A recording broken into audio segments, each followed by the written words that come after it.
Hi guys! Simulan natin ang aming Christmas on December 21 kung saan pumunta kami sa Milan for having Christmas dinner ng Vistaland. And sobrang saya. It's fulfilling to see everyone.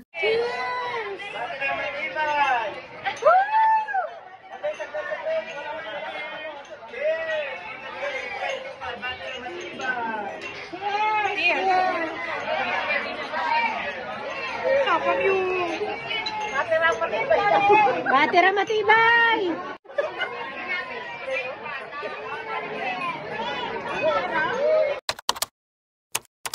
At December 24 at 3:30 PM, nagpunta naman kami sa church sa sentro ng Varese kasi doon kakanta ang choir ng Casbeno kung saan kasali si Amelie.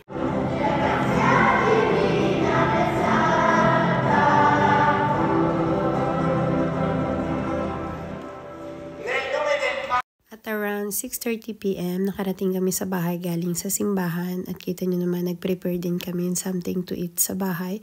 Pero kahit sa bahay ni Nansen kami magdi-dinner at around 7. Tapos nung natas kami mag-dinner, naglaro muna yung mga bata. And then mga later on, nagbigay si Grace ng regalo sa amin, nag-exchange gift kami, yung mga bata. And sobrang saya nila. Kitang-kita nyo naman sobrang kalat sa bahay ni Grace, ni Nansen. Thank you guys for hosting the dinner. I can't see! Malamig, wala kang pel pa. Nalamigin ka niyan. 12:10 and nandito na kami sa bahay. And it's Christmas! Merry Christmas! And yan, kita nyo naman ang siya ng bata kasi nagbukas na siya ng kanyang mga regalo. At December 25 at 4:30 PM, nagpunta naman kami sa Milan to celebrate our reunion, the Maramot family, na side of tatay. And lahat kami present, lahat ng nasa Italy ay present. So nagkaroon na rin kami ng Christmas party. And the motif ng aming reunion is red and green. So, it was so amazing and so saya, so happy na nagkita-kita yung mga pinsan ko, the first generation, the second generation, and the third generation, and nagkaroon kami ng mga games. Natale! Bon! Bon! Book! Bon!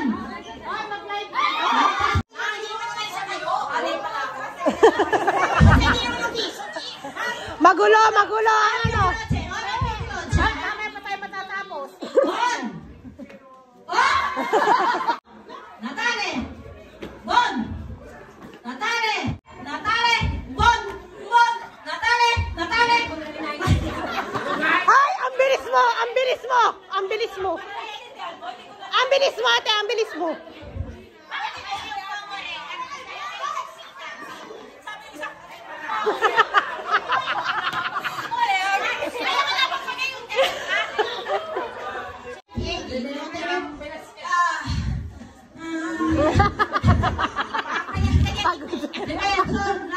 Pagod na.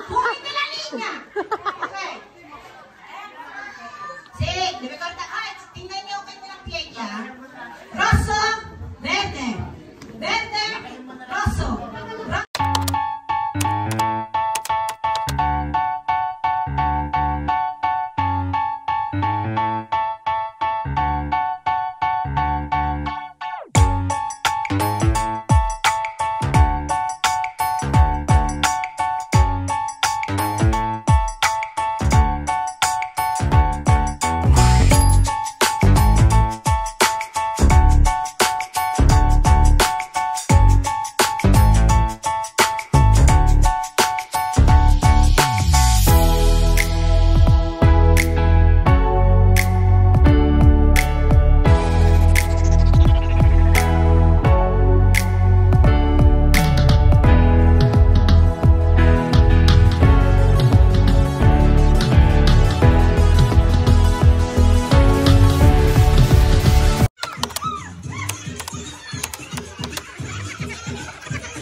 Ito yung mga picture na meron ako. Ang aking mga pinsan, ang aming mga asawa, ang aming mga anak, at ang aming mga tiyuhin at tiyahin. At nung gabing yan, tapos kami ng 4 a.m. in the morning. December 26, kung kagabi ay doon kami sa loob. Ngayon naman sa labas kasi maaraw. So maganda dyan magpalaro at magpicturan ulit. Meron ulit kami mga palaro for adults and for the kids.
December 27, around 11:11, sumakay kami ng train going to Milan. Kasi sabi ko sa mga bata, mag-date naman kami, 3 mga girls, habang si papa niya ay nagwo-work. And tinanong ko sa kanila kung saan nila gustong pumunta. Sabi, sa Paolo Sarpi daw para kumain. And nag-enjoy naman kami. We had so much fun.